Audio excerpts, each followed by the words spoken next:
Hello everyone.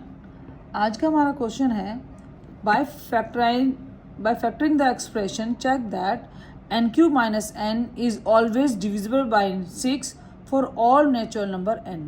मतलब कि हमारा ये एन क्यूब एन हमें फैक्टराइजिंग द एक्सप्रेशन को फैक्टर करने के बाद बताना है कि ये डिविजिबल होगा, ये नंबर डिविजिबल होगा, this number is divisible by 6 और इसके लिए हमें रीजन भी देना है।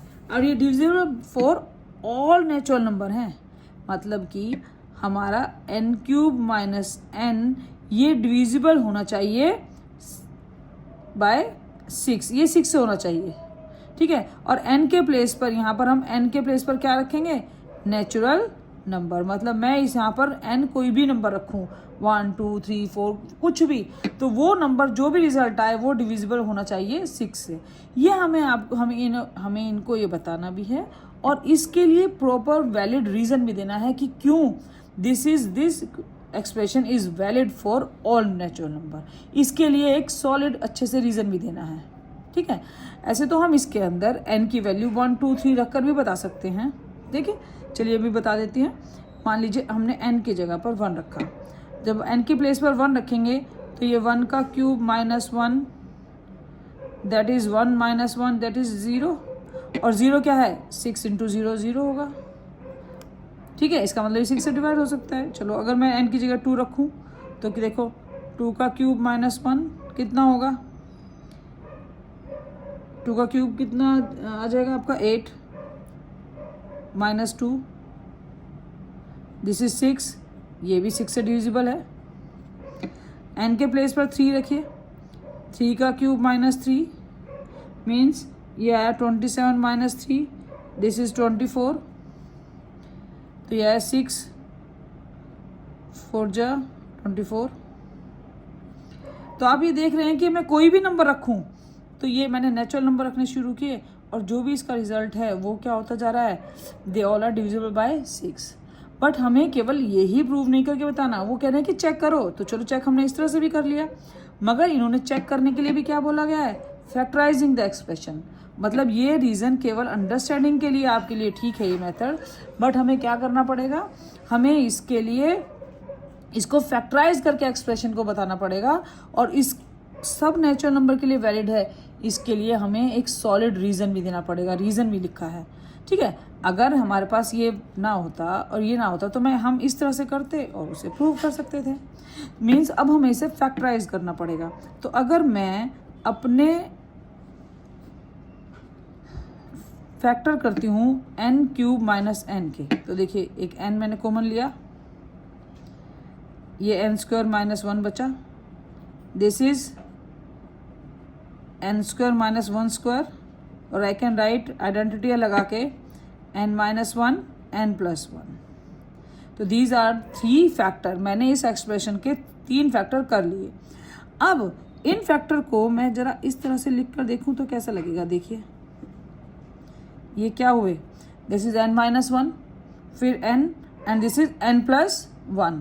ये किस तरह के फैक्टर हो गए, दीज आर कंसेक्यूटिव फैक्टर्स, ये कंसेक्यूटिव फैक्टर्स हैं, ठीक है। मीन्स ये हमारे जो फैक्टर करे इसका जो फैक्टर करा जो रिजल्ट आया वो रिजल्ट थे 3 कंसेक्यूटिव नंबर्स। मतलब एन की प्लेस पे 1 2 3 आप कुछ भी रखिए, जो भी रिजल्ट आएगा इन तीनों में रखने के बाद वो 3 कंसेक्यूटिव नंबर होंगे। Means it is a product, ये हमारा क्या है, प्रोडक्ट ऑफ 3 कंसेक्यूटिव नंबर्स। अब हमें ये बताना है कि भाई अगर प्रोडक्ट ऑफ 3 कंसेक्यूटिव नंबर है तो रीजन दो भाई, ऐसा क्यों होगा। तो इसके रीजन के लिए आप ध्यान से देखिए कि देखो हमें डिविजिबल बाय किससे बताना है, 6। हमें बताना है n cube minus n divisible होना चाहिए 6 से। मतलब कि अगर 6 से डिविजिबिलिटी को चेक करना है तो मतलब कि ये नंबर हमारा डिविजिबल होना चाहिए 2 एंड 3 बोथ से, ठीक है। ये हमारा 2 और 3 से होना चाहिए। तो हम पहली चीज़ चेक करते हैं कि भाई अगर कोई भी नंबर डिविजिबल है बाय 2 तो उसके लिए क्या हमारा क्राइटेरिया है, उसके लिए क्राइटेरिया है कि भाई ये वो नंबर आपका इवन नंबर होना चाहिए, तभी वो 2 से डिवाइड होगा। ठीक है। तो अब ये नंबर आपका इवन नहीं आया तो इसका कैसे प्रूफ करेंगे? तो हमारे पास एक ये थ्योरम है कि जब भी हमारे पास प्रोडक्ट हो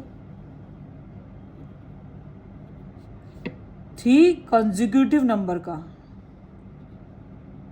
सो उसमें कम से कम हमारे पास क्या होना चाहिए? At least 1 number is even. कि इनमें मैं कुछ भी करूं, एक नंबर क्या होना चाहिए? इन तीनों में कौन कौन से नंबर निकले हमारे निकले थे factor n-1, n and n+1। एक नंबर इवन होना चाहिए। तो चलो जरा रख कर देखें हम, n = 1 रखो तो ये 1 - 1 ये तो पूरा 0 हो जाएगा। n को 2 रख के देखो, 2 - 1 × 2 और 2 + 1, दिस इज 1 × 2 × 3, तो एक नंबर इवन है। वैसे भी अगर ये कंसेक्यूटिव नंबर है तो आप 4, 5, 6 देख लीजिए, इसमें ये भी इवन नंबर है और ये भी इवन नंबर है। इसका मतलब हमें तो केवल एक लीस्ट 1 नंबर चाहिए, यहाँ तो 2 हैं, तो ये तो मस्ट बी डिविजिबल बाय 2 होगा।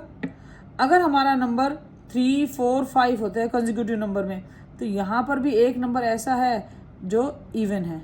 तो इसका मतलब जब भी प्रोडक्ट ऑफ 3 कंसेक्यूटिव नंबर हैं तो उनमें लीस्ट एक नंबर इवन होगा। इट मीन्स अगर वो एक नंबर है तो वो नंबर डिविजिबल बाय 2 होगा। ठीक है, ये रीजन हमने दिया। दूसरा अब हमें देखना है डिविजिबल बाय 3, मतलब जब 3 कंसेक्यूटिव नंबर हो तो भाई वो 3 से डिवाइड कब होंगे? तो जब 3 कंसेक्यूटिव नंबर हो तो कम से come exactly 1 must be divisible by 3। इनमें से एक 3 से डिवाइड होना चाहिए। अब इसमें से देखिए, इसमें 6 हमारा 3 से डिवाइड है, इसमें देखिए 3 से डिवाइड है। कोई और एग्जांपल ले लो आप, 15, 16, 17, these are the also consecutive 3 numbers. तो यहाँ पर हमारा ये नंबर क्या है? 3 से डिविजिबल है। तो कभी भी आप 3 कोई भी नंबर लेंगे तो आपको ये दिखेगा कि उसमें एक नंबर अगर 3 से डिविजिबल होगा ही होगा, लीस्ट 1 मस्ट भी होना ही चाहिए 3 से डिवाइड। तो इसका मतलब हमारा जो क्राइटेरिया था इस प्रोडक्ट में कि ये 2 और 3 से डिवाइड हो, क्योंकि इसे 6 से डिवाइड होना है, 6 के फैक्टर 2 और 3 है, तो इनमें हमारे दोनों ही क्राइटेरिया फुलफिल हो रहे हैं। एक जरूर इवन होगा तो 2 से डिवाइड हो जाएगा, और एक फैक्टर होगा, एक डिविजिबल होगा कम से कम 3 से, तो वो 3 से भी डिवाइड हो जाएगा। इट मीन्स ये वो नंबर हैं जो हमारे 6 से कंप्लीटली डिवाइड होंगे। I hope you understand the concept. Thank you.